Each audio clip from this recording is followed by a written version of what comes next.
गौर करें आप। सम्मानीय अमीनुद्दीन कागजी सर।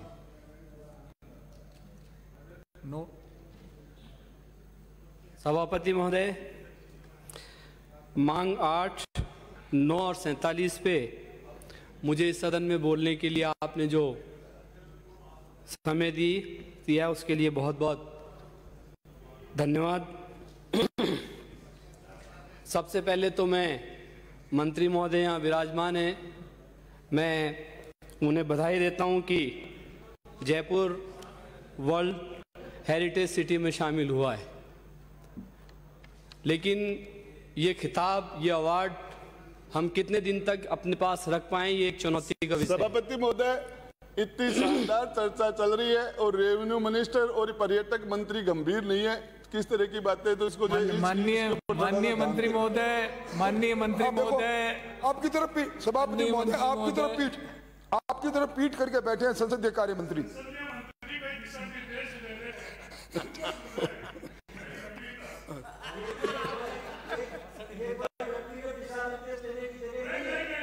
ऐसे व्यक्तिगत दिशा निर्देश देने हैं तो अपने चैम्बर में जाइए आप।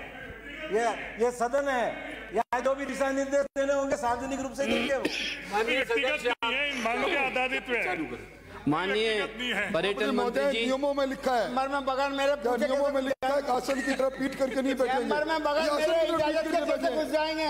अपने अपने स्थान पर बैठे हैं। माननीय सदस्यों से मेरा लेके आया हूँ, अपने स्थान पर जाए प्लीज। मैं जयपुर एक पर्यटन स्थल के रूप में विश्व में जाना जाता है। मैं आदरणीय मंत्री जी से कुछ बातें शेयर करना चाहता हूं आपके माध्यम से, जो इस जयपुर में पर्यटन इंडस्ट्री और इस धरोहर को शामिल रखते हुए जो यूनेस्को ने अवार्ड दिया है, उसके लिए हमारे आगामी समय एक चुनौती का सामना करना पड़ेगा। अभी हम सब लोग बहुत गौरवान्वित हो रहे हैं और ये खुशी की बात है कि जयपुर को यूनेस्को ने हेरिटेज सिटी में शामिल किया है। लेकिन मंत्री जी, मैं आपसे निवेदन करना चाहता हूं कि इस खिताब को कायम रखने के लिए और हेरिटेज जो हमारा पर्यटन के हिसाब से बहुत महत्वपूर्ण है, उसमें आपकी महत्वपूर्ण भूमिका है। मैं इस सदन में सभापति के माध्यम से मैं निवेदन करना चाहता हूं कि जयपुर की 4 दीवारी,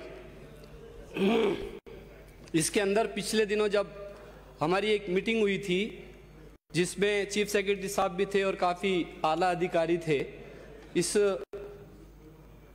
वर्ल्ड हेरिटेज सिटी साइट के लिए जाने के लिए जब एक मीटिंग हुई तो मेरे कुछ विशेष बिंदु मैंने उस मीटिंग में रखे थे कि इस धरोहर को कायम रखने के लिए हमें जल्दी से जल्दी जयपुर में जो 4 दीवारी के अंदर अनाधिकृत बिल्डिंगें जो बन रही हैं विदाउट परमिशन, जो इसका मूल स्वरूप है वो बहुत तेजी से बिगड़ रहा है।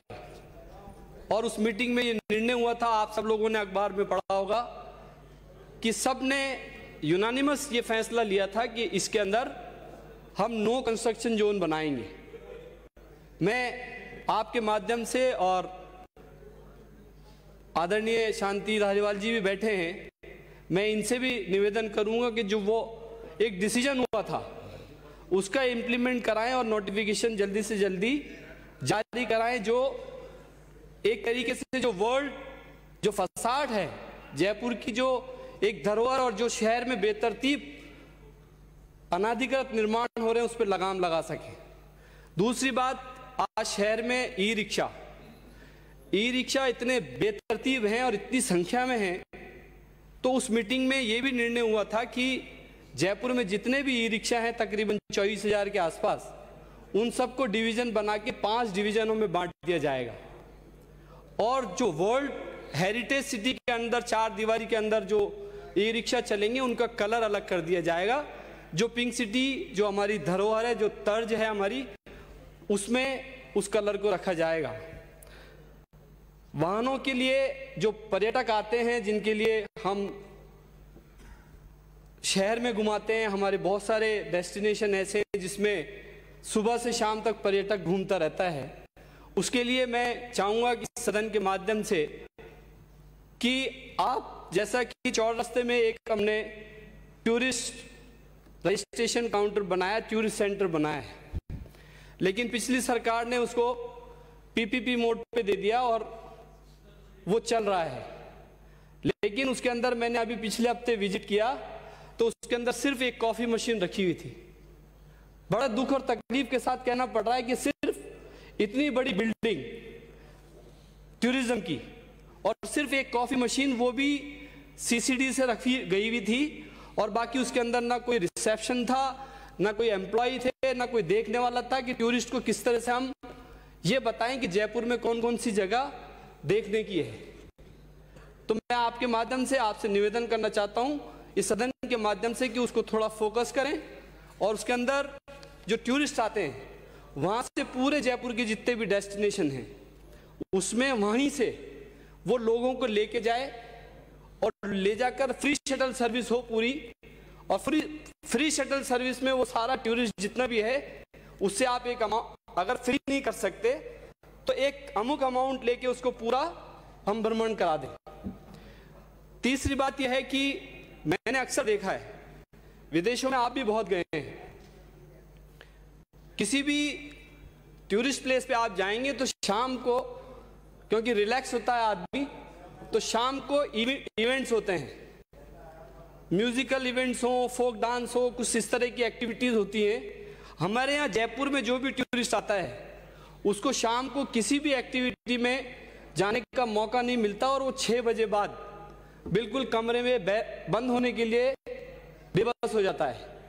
तो मैं ये कहना चाहता हूं कि जयपुर में जितनी भी वर्ल्ड में ऐसी डेस्टिनेशन हैं जहां इवेंट होते हैं, लेट नाइट इवेंट्स होते हैं, वो आप फोकस में लाएं, या अल्बर्ट हॉल हो या कोई और जगह हो, उसको डेवलप किया जाए शाम को टूरिस्ट के लिए, और टूरिस्ट शाम को फ्री होके वहां जाए और थोड़ा सा वहां एंटरटेन करे।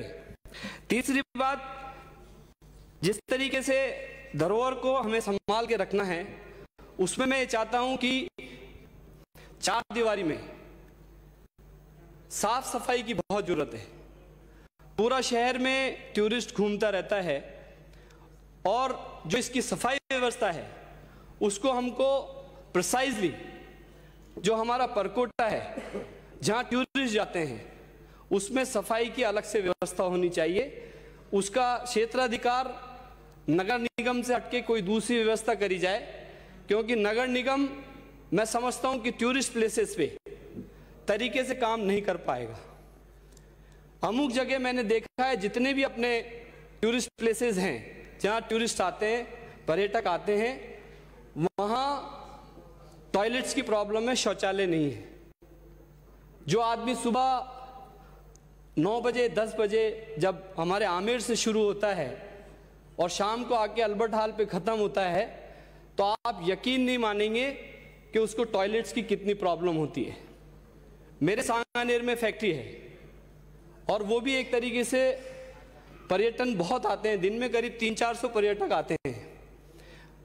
आप ये देखिए कि उनका टाइम होता है 12 बजे से 3 बजे तक हमारी वहां जयपुर में पहुंचते सांगानेर। जितना परेशान टूरिस्ट शहर से लौट के सांगानेर जाता है वो देखने का माहौल होता है। सारी बसें, सारे टूरिस्ट सबसे पहले टॉयलेट जाते हैं और आधा पौना घंटा उनको टॉयलेट में लग जाता है। उसकी वजह ये महसूस की मैंने कि जितने भी लोग पर्यटक शहर से घूम के जाते हैं वो परेशान होते रहते हैं। तो मैंने इस मंच के माध्यम से निवेदन करना चाहता हूं कि जितने भी हमारे टूरिस्ट प्लेसेस हैं उसमें वर्ल्ड क्लास टॉयलेट्स बनाए जाएं और वो टॉयलेट्स खास तौर से पर्यटकों के लिए हों।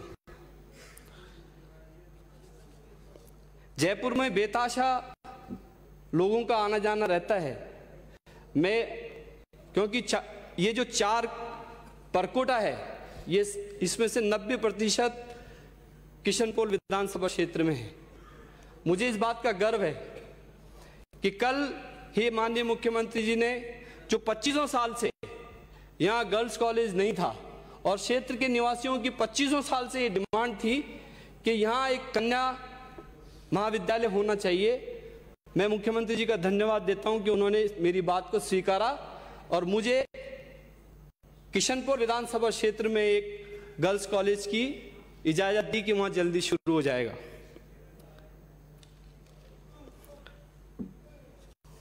आदरणीय सभापति जी,